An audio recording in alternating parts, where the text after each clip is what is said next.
안녕하세요. 다낭이뿐입니다. 다들 잘 지내고 계신가요? 이 유튜브를 어디서 보고 계신지요? 소파 위에서? 차 안에서? 어디신가요? 그리고 한국이신지요? 해외인가요? 저는 여기 베트남 다낭에서 지내고 있습니다. 오늘은 영상보다 음성을 들어주시면 감사하겠습니다. 라디오처럼 틀어놓고 다른 일을 하셔도 됩니다. 지금 2021년 7월 말에 베트남 다낭은 봉쇄가 이루어지고 있으며 외부 활동이 특별한 경우를 제외하고는 금지된 상태입니다. 살고 있는 집 밖으로 벌써 며칠째 나가지 못하고 있습니다. 저도 힘들지만 아이들이 참 힘들어합니다. 아파트 앞에서 자전거를 타거나 걷는 것조차 금지입니다. 이렇게 힘든 하루하루를 보내고 있는데 더 힘든 것은 이 상황이 언제 끝날지도 모르고 또한 더욱 심각해진다는 것입니다. 주변에서 들리는 소문에 의하면 다낭 봉쇄가 더 강력해질 것이라는 이야기가 있습니다. 하루하루 너무나 힘든 시간을 보내고 있는데 좋은 소식은 들려오지가 않네요. 이젠 이런 힘든 시간도 익숙해져 가는 것이 아닌지 걱정이 됩니다. 지금 베트남, 특히 이 베트남 다낭에는 아직도 여행업이 재개되길 기다리시는 분들이 있습니다. 저도 하늘길이 열려서 새로운 사람들과 같은 공간에서 재미난 시간을 보낼 수 있는 날을 손꼽아 기다리고 있습니다. 정말이지 이렇게까지 오래 지속될 줄은 그 누구도 몰랐으니까요. 저도 지금 이렇게 유튜브를 하고 있지 않다면 스스로에게 희망 고문을 하며 하루하루를 보내며 한국으로 돌아가는 것이 더 낫지 않을까 고민하면서 하루의 대부분의 시간을 보내지 않을까 싶습니다. 오늘 아침에 아내랑 이런저런 이야기를 나누었습니다. 그러다가 우린 왜 한국으로 돌아가지 않나 이야기를 하게 되었습니다. 우선 베트남은 이민법이 없기 때문에 이민이라고 하지 않고 이주라고 하는 것이 맞을 것입니다.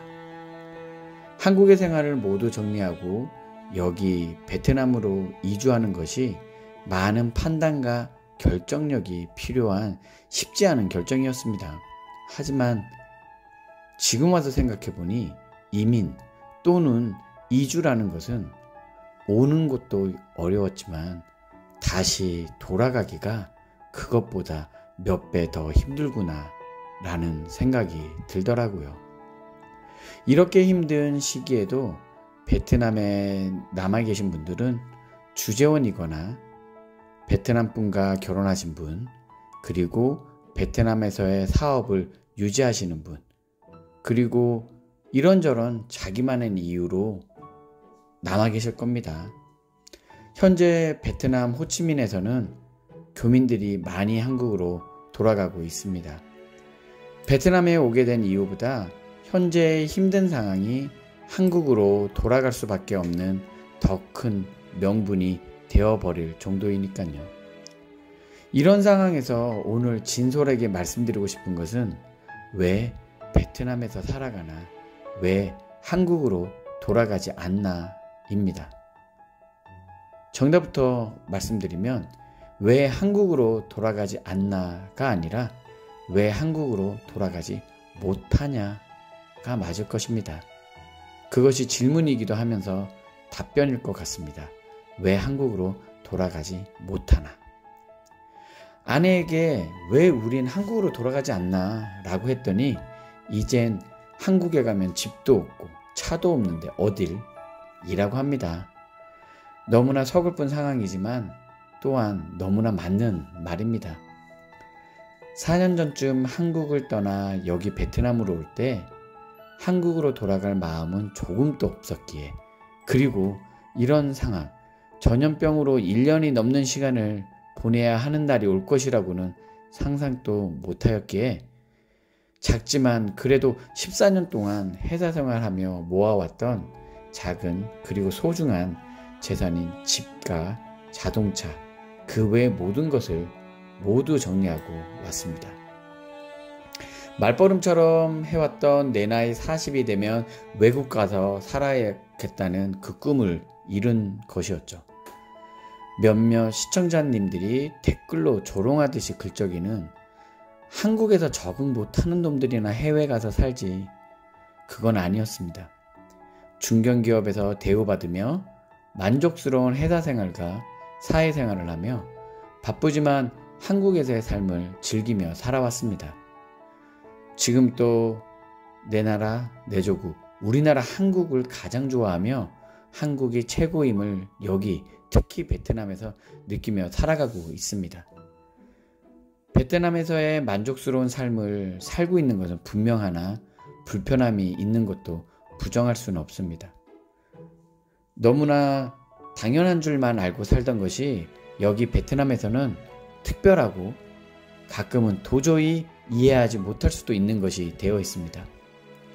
지금 저에게 누군가 또 이민 또는 이주를 갈 때 베트남으로 갈 거냐고 물어본다면 지금은 글쎄요 라는 대답을 할 수밖에 없을 듯 합니다.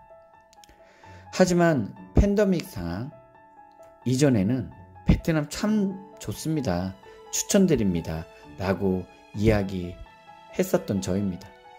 부정적으로 바뀐 것이 아니라 이제는 중립적인 글쎄요 라는 대답을 드리는 것이 맞다고 생각이 바뀌게 되었네요. 이 팬데믹 상황에서 이루어지는 베트남의 통제 상황과 쉽지 않은 비자 문제는 베트남 이주에 대한 이미지를 제가 바꿀 수밖에 없는 이유입니다. 예를 들어 무언가 물어보고 싶어도 여기는 콜센터라는 것이 없습니다. 정부 또는 공공기관과 관련된 일을 할 때 어디에 전화하여 물어볼 만한 곳이 없습니다.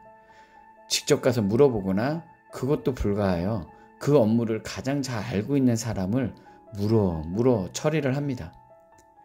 또 이런 말씀을 드리면 너가 선택한 곳, 너가 잘못한 것이지 라고 말씀하시는 분이 있습니다. 맞습니다. 이런 불편함이 있는 줄은 모르고 여기로 이주해서 살고 있습니다. 살아가며 느끼는 불편한 것이지요. 여러 번 왔다 갔다 하며 시장 조사하듯 잠깐 살아보는 것과 가족과 완전히 정착하여 사는 삶은 또 다르더라고요. 단지 한국보다는 편하지 않을 수도 있다 정도만 생각하고 왔을 뿐이죠. 하지만 전체적인 부분을 보자면 여기 베트남 생활에 많이 만족하고 있는 것도 사실입니다. 또 하나 사실은 한국에서도 이렇게 만족하며 살았다는 것이죠. 저는 한국을 떠나 베트남을 온 이후로 한국을 한 번도 가보지 않았습니다. 집에 계신 어머니와 가족이 보고 싶고 요즘은 이상하게 한국식 양념갈비가 너무 많이 생각나네요. 아직 베트남을 못 와보시는 부모님이 원래는 작년에 여기로 오시기로 하였는데 코로나가 갑자기 발생하여 못 오게 되었네요. 언젠가는 하늘길이 열려서 여기에서 부모님과 가족을 볼 날이 오겠죠. 내년이 어머니 칠순인데요. 가족들과 함께 꼭 하늘길이 열려서 여기에서 칠순을 했으면 좋겠습니다. 또다시 본론으로 돌아가서 왜 한국으로 돌아가지 않냐고요? 솔직히 말씀드리면 돌아가지 않는 것이 아니라 이제는 돌아가지 못하는 것입니다. 한국으로 돌아가면 그래도 집도 있어야 하고 차도 있어야 할 텐데요. 차는 어떻게든 구해본다고 하더라도 한국에서 과연 집을 구할 수 있을까요?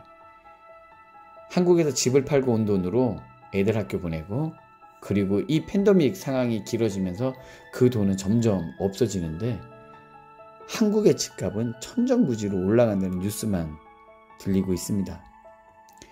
하루의 일과의 시작은 항상 한국에 무슨 일이 있지 하며 뉴스를 검색하는 것인데요.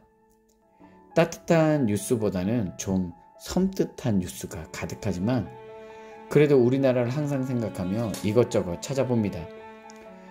이 중에서도 요즘 아파트 가격이 엄청나게 올랐다는 뉴스를 많이 봅니다.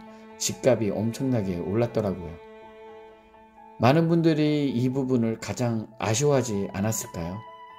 그때 그 집을 샀어야 하는데 하지만 솔직히 따져보면 그때 그 집을 살 만한 돈이 없었던 것도 사실입니다. 실제로 친척이 1년 전에 청약이 되고 서울의 아파트, 그 청약시 6억이었던 아파트가 지금은 10억이 넘었다고 합니다. 1년 만에 4억이 오른 거죠. 처음에는 어떻게 6억이란 돈을 준비할까 했는데 당연히 대출도 많이 받고 이것저것 모아서 6억을 채우는 것을 보고 너무 올인하는 것이 아닌가, 너무 오버하는 것 아닌가 생각했는데 이제는 너무나 부럽게 되어버렸습니다. 저의 지난 영상에서 보면 1억이면 부자인가를 이야기한 적이 있는데요. 많은 시청자분들이 댓글로 한국은 30억은 있어야 부자다 라고 말씀해 주시더라고요. 30억. 쉽게 말할 수는 있지만 그만큼 가지고 있기에는 너무나 힘든 금액인데도 말이죠. 특히 저 같은 흙수저에게는 진짜 너무나 힘든 현실입니다. 한국에 집 한 채는 두고 왔어야 하는데 하는 푸념을 계속 할 수밖에 없는 이유인 것이죠. 이런 이유가 바로 여기에 남아있는 솔직한 이유입니다. 가성비를 따지게 되고 현실에 안주하게 되는 것이죠. 이런 현실도 있지만 또 다른 이유도 분명히 있습니다. 한국으로 돌아가지 않는 이유? 아니, 돌아가지 못하는 이유가 또 있어요. 베트남에서의 한마디로 편한 생활이 그 또 다른 이유입니다. 주변과 경쟁하지 않고 주변과 비교하지 않는 한국보다는 여유로운 삶입니다. 남 눈치 보지 않고 한국보다 더 쉽게 하고 싶은 거 하면서 살고, 그리고 우리 가족에게 중요한 또 하나의 아이들의 성장일 것인데요. 아이들도 경쟁보다는 서로 도와주는 사회를 배우고 주말이면 빨리 학교 가고 싶다고 하는 아이들을 보면서 한국에 좋은 교육 시스템이 있는 걸 알고 있지만 너무나 치열한 경쟁 속에 아이들을 밀어넣기가 또 싫기도 합니다. 요즘 마음이 복잡하긴 합니다. 잠깐이나마 한국 가서 쉬고 오는 것은 어떨까 하고 말이죠. 분명 고려할 사항이 너무나 많은 현실이지만요.